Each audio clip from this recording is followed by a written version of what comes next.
ہم نے نا کچھ دکھ بلا وجہ بنا لیے ہیں، وہ دکھ اصل میں ہے نہیں.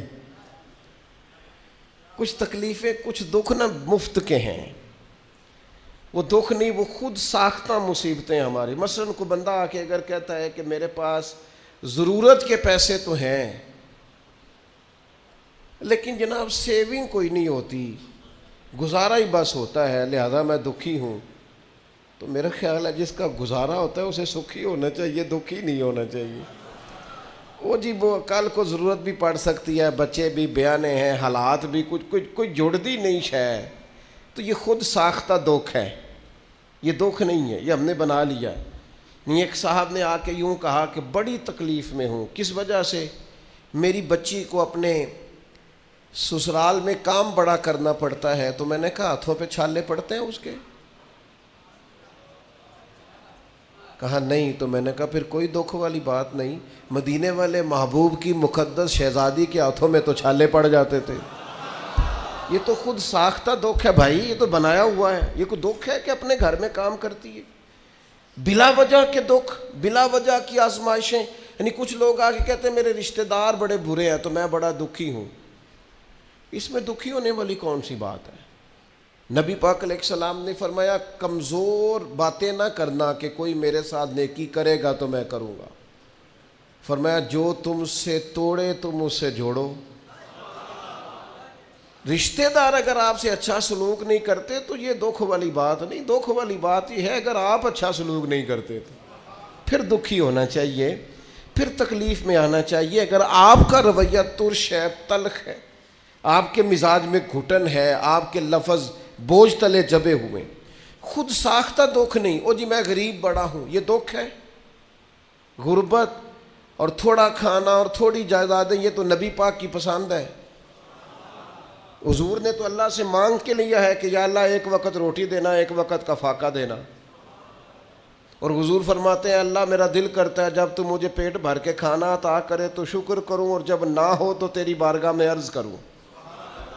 تو یہ تو نعمت تھی، پیسے کم اور حساب بھی کم، تو اس کو دکھ بنا لیا ہے. خود ساختہ چیزیں اور بلا وجہ کی چیزیں اور حالات بڑے سخت اور بڑے گھمبیر. بعض لوگ ایسے ہیں جو تبلیغ کے نام پر دکھی ہوتے ہیں، کہتے ہیں جی میں بڑا کہتا ہوں، لوگ نیک ہی نہیں ہوتے. میں بڑی کوشش کرتا ہوں، لوگ بات ہی نہیں سنتے. میں اتنا نیک ہوں، پرہیزگار ہوں، محنتی ہوں اور خلوص کے ساتھ دعوت خیر دیتا ہوں، لہذا بڑا دکھی ہوں، لوگ میری بات ہی نہیں سنتے. تو میں نے کہا اب نہ تکلیف میں آئے. لوگوں نے تو نبیوں کی بھی نہیں سنی، انہوں نے تو یہ نہیں کہا. انہوں نے تو کہا وما علینا الا البلاغ المبین. بھئی ہمارے ذمے کھول کر بیان کرنا ہے. ہدایت تو اللہ نے اپنے دست قدرت میں رکھی ہوئی. آپ اتنے زیادہ کس بات پہ دکھی ہیں؟ آپ کو ان کی خواہش ہونی چاہیے، درد ہونا چاہیے لوگ ٹھیک ہو جائیں، لیکن اس بات کو شکوہ بنا لینا اور اس وجہ سے لوگوں پر تنقید کرتے پھرنا اور طنز کرتے پھرنا، خود ساختہ دکھ، بلا وجہ کے دکھ، بغیر کسی سبب کے پریشانی. کچھ لوگ اب ہمارے ہاں نا ایک نیا رواج بھی آج کل، کسی شخص کے یہاں انتقال ہو جاتا ہے تو عید والے دن تعزیت کرنے جاتے ہیں. عید والے دن تعزیت کرنے کا ہے کہ خوشی کا ہے؟ آپ ان سے ملاقات کریں جا کے، پر وہاں فاتحہ نہ پڑھیں. فاتحہ کا بھی ٹائم ہوتا ہے. ملیں آپ، اگر ان کے گھر میں آپ جانا چاہتے ہیں ملاقات کریں. خود ساختہ تکلیفیں نہ بنائیں.